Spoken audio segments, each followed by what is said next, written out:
I'm about to present the talk that has been translated by Jafar Naqshbandi from his father Sheikh Masoom, the spiritual director of the Naqshbandiya Foundation, one of our guiding lights.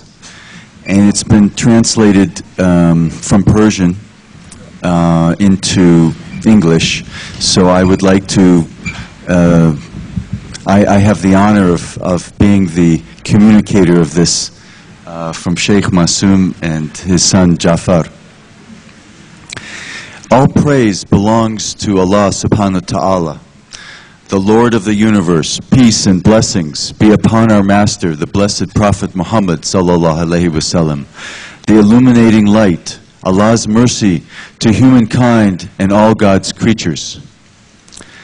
Sheikh Masoom presents his greetings and congratulations to all of you honorable brothers and sisters who are here at this event today, in this blessed festival of the birth of the Supreme Messenger Muhammad sallallahu alaihi wasallam.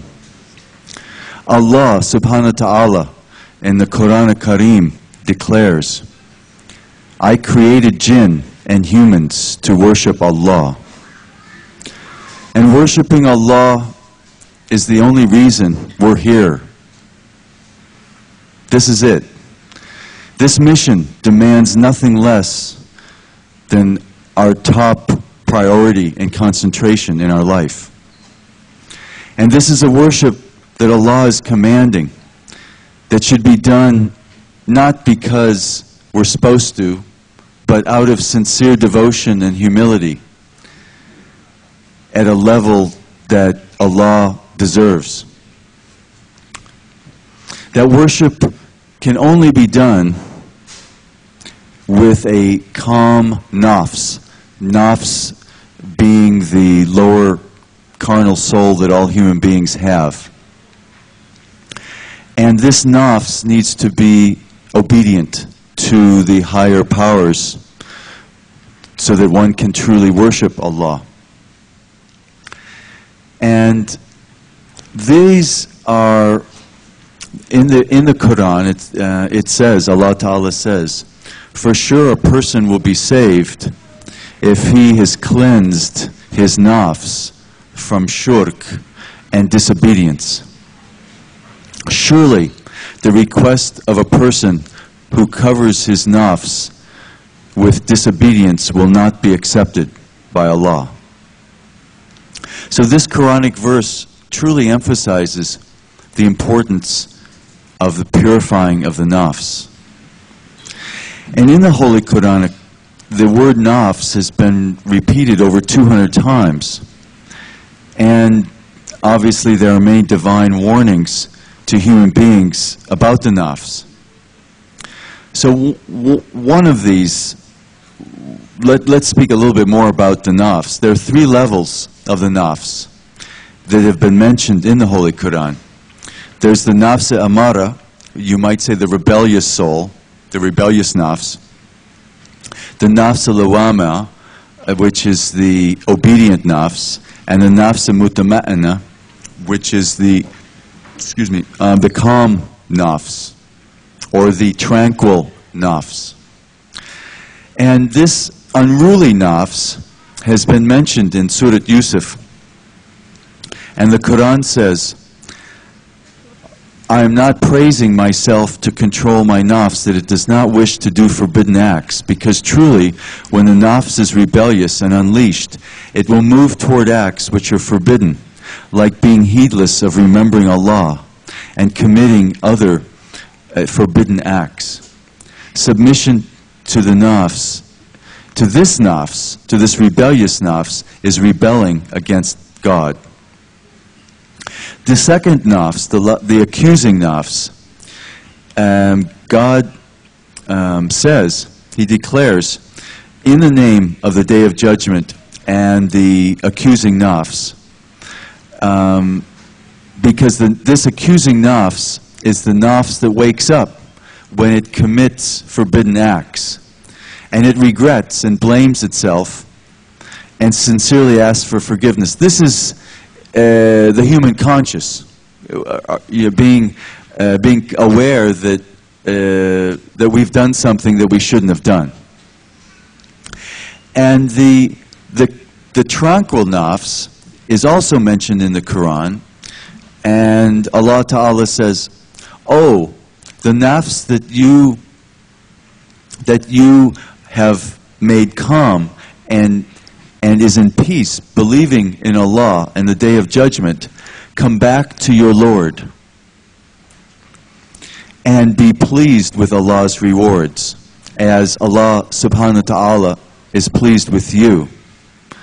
Become one of my blessed servants and go to the heaven that Allah has promised." There's a deep conviction of the truth in this verse, and it really lies at the root of anyone's spiritual life. Because a Muslim believes that if he or she will take up the entire and realize the entire and continual dependence that everyone, that all of us have upon Allah, his whole heart will say, Ameen. Many believers pray and ask very earnestly for the filling of the heart with the love of Allah. And they wonder why they don't make more progress. The reason is often this: the I in you.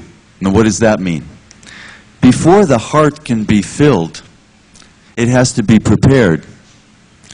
And one has to minimize the sense of I-ness. In other words, how can God fill one's heart if the nafs is filling the heart with I, me, mine?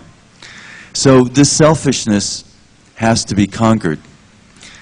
And when this happens, the darkness in the heart is immediately gone because it's filled with the light of Allah. And of course, fighting the nafs is a difficult task. Indeed, the Prophet ﷺ has called this Jihad al-Akbar. This is the highest striving that a human being can do in his or her life. And remember, at the same time, as difficult as this might seem, that Allah does not demand anything from any of us that we cannot ultimately do. And so, another Quranic verse from the Quran. Allah subhanahu wa ta'ala has promised all those who strive in the path of truth that He will light the way for them so they do not lose their way and become misguided. And the stronger a Muslim's faith is in Allah, the more that person will have courage to do this great striving, this Jihad al-Akbar. And so it's important, my brothers and sisters, that we all pay attention that there are two types of guidance. And here Sheikh Masoom is moving from the discussion of the nafs to a discussion of guidance for people who can help us achieve this. The first kind of guidance, there are two kinds of guidance. One is giving directions, the other is on actual arriving. And as he explains it, the giving of the directions is the duty of prophets and the ulama. And the example he gives is here a person wants to, example, go to a masjid in Chicago, and you give him directions to follow. But somehow